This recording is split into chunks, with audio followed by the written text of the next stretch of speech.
Yo me quedé sola con él y él sí me explica bien que él quería darme clases sexuales a mí. Porque él decía que todo era por escala y que yo tenía que aprender a ser más atrevida. El 80% del abuso infantil o de los casos de abuso infantil son productos del entorno, bien sea el entorno familiar, el entorno social cercano.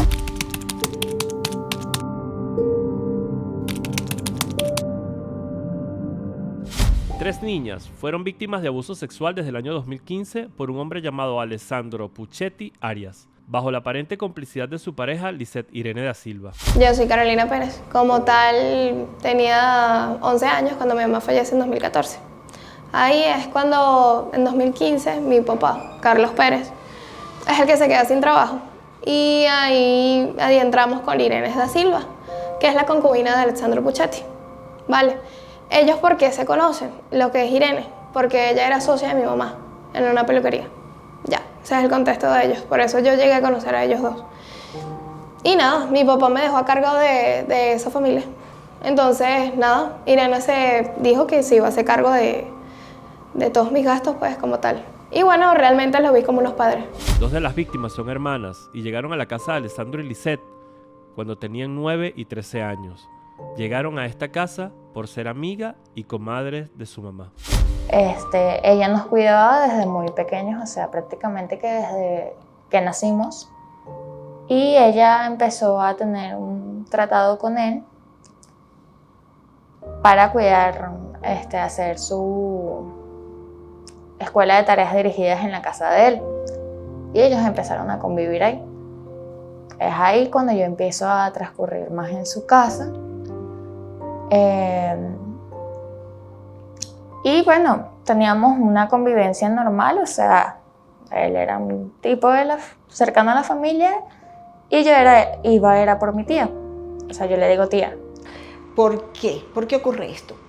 Porque no es como sucede con las víctimas adultas, sino que acá es primero, digámoslo, seducir al niño con juguetes, con dulces, con te voy a llevar al parque, te voy a llevar a paseo, y se va ganando poco a poco la confianza. Y el niño, ¿qué pasa? Como lo ve como alguien familiar, alguien conocido, alguien que posiblemente ve con muchísima frecuencia, por supuesto que lo va a ver normal, aparte de que no tiene toda una constitución psicológica aún establecida del todo como para sospechar algo de esta persona. Lo está viendo con su ingenuidad, lo está viendo con su inocencia.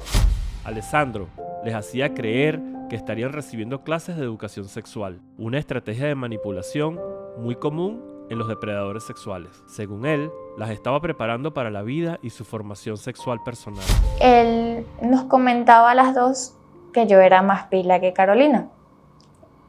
Y por ahí empezó él como a hacer comentarios sugestivos de unas clases, porque él lo mostraba como que eran unas clases para la vida, que nosotras teníamos que aprender a sobrevivir. Entonces es muy frecuente esto, y no se denuncia. ¿Por qué no se denuncia? Y ahí también es un llamado a los padres, a los familiares que conozcan de abusos sexuales infantiles, a denunciarlos. Porque recordemos que este es un delito que no prescribe y que las secuelas que deja el abuso infantil, sea cometido por quien sea, deja una importante huella que hay que trabajar, porque son unas memorias emocionales traumáticas bastante fuertes, bastante poderosas, que van a afectar incluso a futuro la vida adulta de este niño abusado. Yo me quedé sola con él y él sí me explica bien que él quería darme clases sexuales a mí, que él veía como, no sé, un impulso, que la única manera de hacerlo era esa, o que yo caminara desnuda, no sé, por las calles, para que se me quitara el tabú de todo. Yo a veces dormía con Irene y con él. Siempre dormía en el medio de ellos dos. Bueno, él también me tocó. Ese momento él me tocó. Me acuerdo que la primera clase fue en que estábamos los dos sentados, ya Irene se había ido a dormir, ya eran como las 2 de la madrugada. Y él viene y me dice que si yo sabía besar o algo. Yo le dije que no, obviamente tampoco. Yo no había besado ni había tenido nada con nadie. O sea, él me dijo prácticamente cierra los ojos y tienes que sentir lo que estoy haciendo. Eso es lo que tiene que llegar a ser un hombre. Ahí es que él viene Y me dice, bueno, la segunda va a ser tipo penetración, que te tengo que enseñar a moverte, lo que es el sexo oral y todo eso. La víctima es alguien totalmente indefenso que estás engañando, que estás seduciendo para unos fines realmente bastante macabros, bastante dañinos, bastante malignos desde el punto de vista de lo que es quitarle a un niño su inocencia con la cuestión de que es un juego, que esto no tiene nada malo, pero donde además también hay acciones coercitivas con el niño. O sea, además de que hay el abuso sexual, hay la parte coercitiva en que no lo digas a nadie, esto es un secreto entre tú y yo, hay las amenazas veladas de si dices algo ya no te voy a querer más. Luego,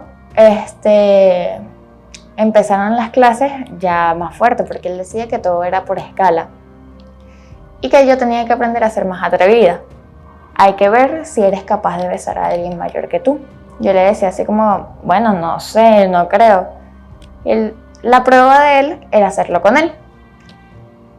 Y yo le decía que lo veía era como un tío, o sea, como alguien cercano de la familia, que no podía besarlo a él, en tal caso una persona desconocida, y que me gustara. Pero él ni me gustaba, ni nada por el estilo, y lo veía era como una familia. Y él venía y me decía así como que yo tenía que quitar esa idea de él. La última clase, por así decirlo, fue cuando ya él procede a tocarme, que viene y obviamente me hace el reto. No, yo te reto que hagas esto. No eres capaz de sentarte en mis piernas. Tienes que hacerlo, tienes que ser una mujer fuerte, valiente, ir aprendiendo, porque si no, vas a fracasar en tus relaciones amorosas. Y por ahí se iba. O sea, él me venía con toda esa manipulación y ese cuento, como para incentivarme. Entonces yo vengo y me siento en sus piernas. En lo que me siento en sus piernas, él viene y me dice, tienes que dejarte tocar. Él viene y me empieza a tocar lo que son los senos, me metió dedos en la vagina y así sucesivamente, pero no llegó a penetrarme, porque yo vine y yo paré, pues. Yo le dije que no podía, porque yo lo veía como un familiar, que lo sentía, pero que ya no podía seguir con sus clases. El cuerpo de un niño que está inocente, imagínate tú un adulto que lo está violentando sexualmente, bien sea a través del pene, bien sea a través de dedos, bien sea porque pone al niño a que lo toque o que él lo toque, o sea, todo esto hace que en el niño, en la mente del niño, eso no sea elaborado de manera racional como lo puede hacer un adulto, o sea, no lo está entendiendo. Que dice, bueno, me lo está haciendo mi mamá, o mi papá, o mi tío, o mi hermano, no pasa nada. Esto sí, hay que visibilizarlo y esto ocurre con muchísima mayor frecuencia de lo que se cree. De hecho, en la pandemia, los casos de abuso infantil incrementaron, porque además estaba el contexto y las condiciones propicias para que se haga. Fue ya después cuando iba a pasar al segundo año, yo de bachillerato. La hija se va a clases de ballet con Irene, pero esta era temblando y él tienes que relajarte, que no sé qué, que tienes que relax porque esto no es tabú. Y él, que tú tienes que hacer esto y lo otro. Al final no lo vi como una clase, pues. O sea, lo que sentí fue dolor y pena y todo. Al final, cuando él me voltea, que él me iba a enseñar para sentir, y me pongo a llorar. También por el dolor, y ahí es que entra Alexandrita, la hija de él, y la jala Irene, obviamente, y él se está subiendo los pantalones, y yo estoy completamente desnuda, obviamente. Ahí es que entra Irene y se lanza encima de él, y nada, le dijo que si me había violado de algo, porque yo estaba súper roja y lloraba, eso, horrible. Al final yo agarré, me puse mi ropa y me fui. Cuando llego, ya Irene está un poco calmada, pero veo como una cierta actitud arisca conmigo. No sé qué habrán hablado ellos dos. Pero ella habla conmigo en el cuarto y me dice que sí, el gordo, y yo le conté las cosas. No te sé exactamente como tal qué le dije, porque ya estaba muy pequeña, pero sí sé que le conté las cosas. Y le dije que en cierta manera él quería darme clases sexuales y todo eso, pero al final se quedó así la conversación. y ella empezó a tratarme mal. Yo me llegué a sentir incómoda, obviamente, ya con los tratos de Irene. Y nada, al final me fui de esa casa. Irene da Silva consiguió en una oportunidad a Alessandro y Carolina en una habitación. Él con los pantalones abajo y ella, una niña de apenas 12 años, completamente desnuda, pero jamás denunció. Su complicidad es notoria. Las otras dos víctimas también le contaron a Irene que fueron abusadas por Alessandro, pero ella nunca hizo nada. Él a cada rato me recalcaba lo de Carolina, porque me decía, Carolina sí me buscó, a Carolina yo sí le di clases y ella está bien gracias a las clases que yo le di. En cambio tú estás siendo una fracasada y todo eso. Yo puedo todavía. Eso me lo dijo cuando tenía 16, todavía. Que fue la última vez que yo hablé con él así de esas cosas. Y él viene y me dice, yo todavía puedo otorgarte las clases. Tuviera problemas personales y todo eso, porque él decía que era un poder divino. Era un poder divino. Entonces decía que él lo iba a consultar con los ángeles, algo así, para ver si él me podía dar las clases. Y después de que lo consultó, dijo, sí, todavía puedo darte clases. Fíjate en Carolina, apóyate en cómo está yendo Carolina en su vida. Ella siguió adelante y no sé qué broma, por las clases que yo le di. Te está yendo mal en las relaciones porque no recibiste mis clases, entre otras cosas. La víctima más pequeña era ahijada de da Silva, quien junto a Alessandro se ganó la confianza y el cariño de ella. Alessandro e Irene le daban todas las comodidades que su madre no podía, y así pasó 6 años con ellos, en los cuales fue abusada infinidad de veces por Alessandro. Ella quería que se quedaran mucho las niñas en la casa de ellos, pues. Porque más bien a mi hermano trataban de que él no estuviera mucho ahí y siempre era como un rechazo. Pero a las niñas sí le decía a los padres así como que, ay no, pero es que ella se puede quedar esta noche aquí, y así sucesivamente, hacía pijamadas. Obtuvimos el testimonio de la víctima más pequeña de 16 años, actualmente acompañada de su mamá, quien con lágrimas en sus ojos y casi sin poder hablar, nos narró todo lo vivido.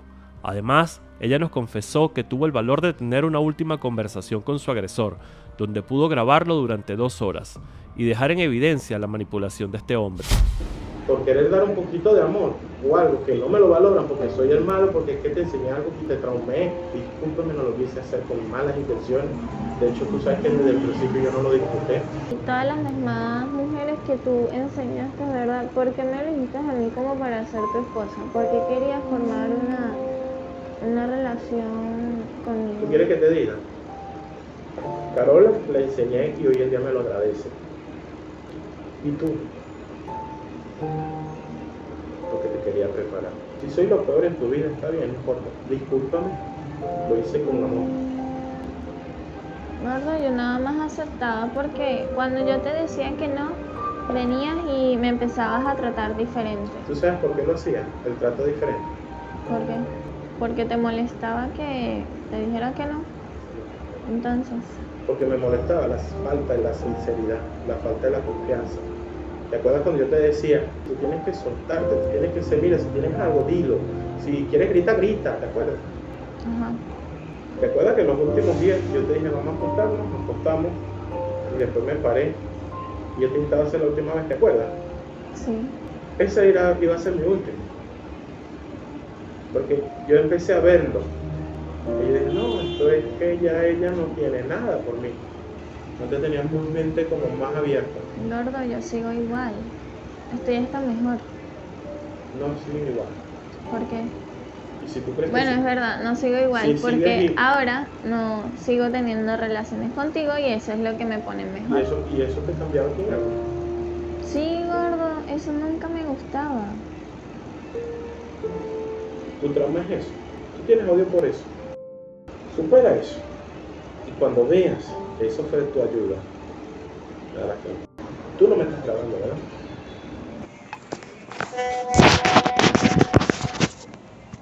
Este audio ya está en manos de las autoridades y forma parte del expediente de Puchetti. El terror de cumplir 18 años y que Alessandro la obligara a casarse con él la hizo huir en el mes de noviembre del 2021 y por fin contar todo lo que sufrió. Nosotros la valentía de hablar fue por mi hermana, porque primero es el caso más fuerte, ya que se puede decir que lo de nosotros fue ocasional. Fue por un tiempo, pero no tan largo como el de ella. El de ella fue durante 6 años. Y ella tomó la valentía de podernos contar a nosotros, la familia, y como ya nosotras habíamos pasado por eso, ella nos incentivó realmente a hablar. Porque yo hablé con Carolina y ella misma me comentó, yo no estaba dispuesta a hablar, porque ¿quién me iba a creer a mí? Y yo le dije, y a mí menos, o sea, tú que sí fuiste penetrada como tal, tuviste esa duda, imagínate yo que solamente fue un acto lascivo. No íbamos a hablar. Y como es una persona muy cercana a la familia, es como, ¿quién nos va a creer? Cuando mi hermana lo hace y que procedemos a las pruebas y todo lo demás, yo, por ejemplo, en mi caso, yo dije, yo lo voy a hacer no tanto por mí, a lo mejor lo mío no importa tanto. Sí importa, obviamente, pero lo hago es por mi hermana, porque es un apoyo también hacia ella de que las mujeres puedan hablar. Ella fue prácticamente que la que destapó ese baúl. Yo digo que yo estoy orgullosa de ella por eso. Con este expediente queremos que si alguna otra niña que acudía con Irene da Silva a clases extracurriculares fue víctima de este hombre, hable y por favor denuncien. Es la única manera de parar este delito y frenar a estos aberrados.